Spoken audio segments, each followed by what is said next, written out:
vehicle it opened. They helped the woman get out and get to safety and made sure she had everything she needed. He went and got her phone or iPad out the car for her as he was still smoking and the fluids coming out of it. They check on those in the other vehicle and make sure everyone is okay. I was proud of them because they ran right to the thing. They didn't decide, they didn't get on their phone, they didn't take a picture. They just ran in there. The students say they never hesitated and are just glad they were there to help. Are they heroes? I bet they are to that lady and that family. To us, they're just really proud of them. I contacted Rome police. They tell me the woman was taken to the hospital. She has cuts and scrapes, but they believe she'll be okay. The U.S. has the second most vehicles worldwide. So you may be thinking, are all of these drivers prepared for the road? Getting a driver's license is easy for teenagers in the U.S. compared to other countries. However, the lack of driver's education has left them more unprepared than ever before. A study in 2021, Zootobi Driver's Education found that only in Mexico and Qatar that it was easier for drivers to be licensed than in the U.S. Licensing requirements vary widely from state to state. For instance, New Mexico, drivers can take 57 hours of class with no instructed driving at all and get a license. Wisconsin, Mississippi, and other states, students 18 years and older do not need to take a road test as long as they fulfilled the requirements of having a learner's permit and driving a certain number of hours with an adult. These are just a few states with different laws. The current mandate average for U.S. states is 46 hours, though more than a dozen require less than 40 hours. Now, according to a study in 2019 by Volvo and the American Driver and Traffic Safety Education Association, 95% of students in the 1970s had access to public driver's education. That has since drastically changed to just 10 states that offer free driver's training. And in that survey, 52% said driver's education is simply outdated. And 1 in 3 licensed drivers said they spent less than 20 hours behind the wheel prior to taking their driver's test. Though 90% of Americans think driver's training should still be covered at public schools. Released a blistering 288-page report from an outside consultant. The firm's 7-month independent investigation found disturbing details about how denominational leaders mishandled sex abuse claims and mistreated victims. Well, a suspect goes on trial for the killing of a 7-year-old girl in Atlanta. What each side wants the jury to focus on as the case begins. Plus, a Coweta man behind bars for stalking. We show you how he was caught and the charges he now faces. Jumpstart your day. Watch a good day Atlanta from 4:30 to 11. A lot of people are waking up, but a lot of folks are basically going into a trance. They're being lazy. They're not caring about others. And people are taught, well, only caring about yourself will get you ahead. But when people don't stand up for each other, then it's very easy to pick us off one by one.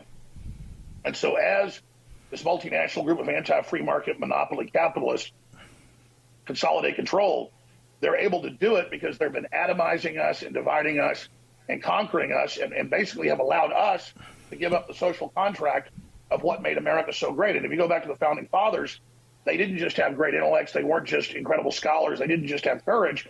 They were in another great turning. They happened to live in the flowering of 300 years of the Renaissance at a time that they were in a nation that was ready to be born, and all of the elements were there for this nation to spring forth. And I think we're at that crossroads again if people realize there is a war for the future, there is a war for the world, and the globalists call it the end of history, where they will have total control over society and cement their authoritarian high-tech transhumanism. And so the way transhumanism gets control of us is it trains us to be negligent of our responsibilities, to be lazy and not care about others, not care about the unborn, not care about old people, and to go along with Bill Gates saying, hey, if we kill an old lady and don't give her medical care, we can hire 10 teachers. That idea of a cannibalistic society versus a Renaissance society is what I was trying to get at in the book, and different mindsets of the future. Do we go back to the pagan system where the young sacrifice for the old, or do we go back to what came after that, the Christian and Judaic-Christian system, where the old sacrifice for the young instead of the young sacrificing for the old? And it really just comes back to this neo-paganism that is globalism. You will never see my client with a gun in this video footage. You will never see my client shooting his gun in this video footage. The charges Reed faces include murder and reckless conduct, as well as gun charges. Tomorrow marks 1 year, but so far, no sign of her.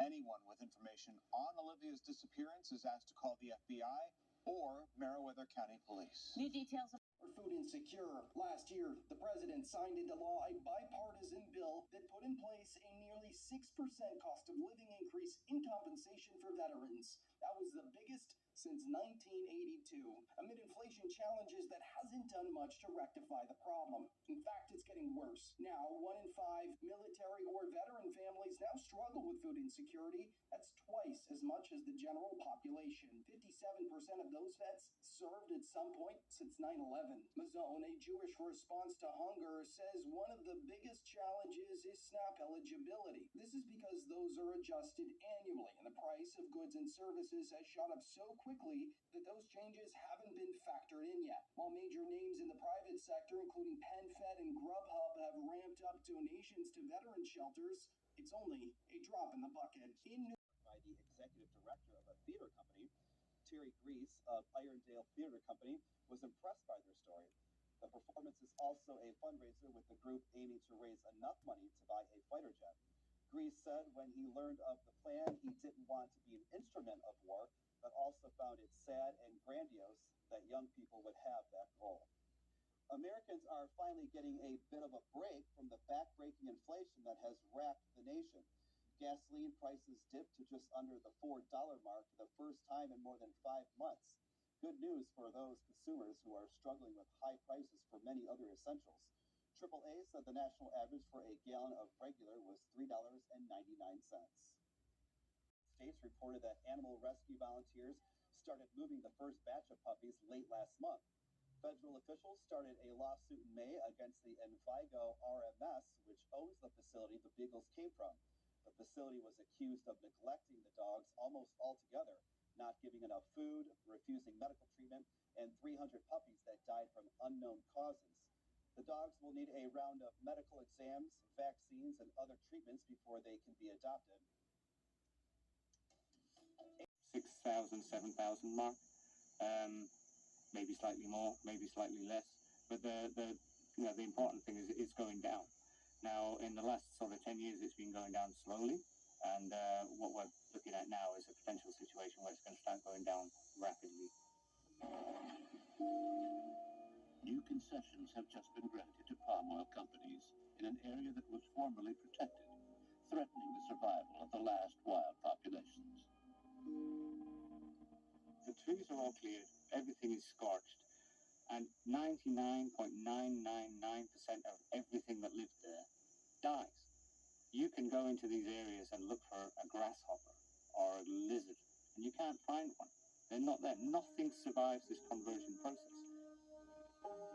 When they're chopping down these forests in the first instance, they don't sort of get every tree on day one. So you end up with a few. Defund the police. Defunding the police is crazy. Abrams, stick with them. Brian Kemp stands with us. He's cracking down on crime and putting more cops on the streets. While Stacey Abrams thinks there's too many criminals in prison, Kemp's putting violent criminals behind bars where they belong. Governor Kemp's got our back. And that's why we back him. Governor Kemp is fighting for Georgia. Wasteful projects. This is one-time money. If you build new government programs with one-time money, it's not going to be there the next year. However, these plans are a work in progress. The General Assembly will have to approve them, and they're not in session again until January. Authorities shot and killed Schiffer after an hours-long standoff. The suspect then did raise a firearm toward law enforcement and Authorities also are looking into whether Schiffer, a Navy veteran, had ties to far-right extremist groups, such as the Proud Boys. A well-known author is now on a ventilator with serious injuries after somebody stabbed him during a lecture in Western New York. Salman Rushdie's novel, The Satanic Verses, drew death threats from Iran back in the 1980s. As Fox's Brian Yennis tells us, the country even had a large bounty on the author's head. Author Salman Rushdie stabbed on stage at an event in Western New York. Witnesses say a man stormed the stage at the Chautauqua Institution where Rushdie was about to give a lecture. The suspect allegedly attacking Rushdie as he was being introduced. Police say the 75-year-old novelist fell to the floor and was airlifted to a local hospital, suffering from an apparent stab wound to the neck. A state trooper at the scene took the suspect into custody. I thought that he was stabbed about 6 to 8 times before they were able to grab a hold of the perpetrator. New York Governor Kathy Hochul reacted to the attack, praising first responders at the scene who assisted Rushdie and apprehended the suspect. I want to commend the state police. It was a state police officer who stood up and saved his life, protected him, as well as the moderator who was attacked as well. Rushdie is a well-known author and winner of the world's top literary prizes. His writings have led to death threats. His book, The Satanic Verses, has been banned in Iran since 1988, as many Muslims consider the work blasphemous. Iran has offered over $3 million in reward money for anyone who kills Rushdie. Here's an individual who has spent decades speaking truth to power, someone who's been out there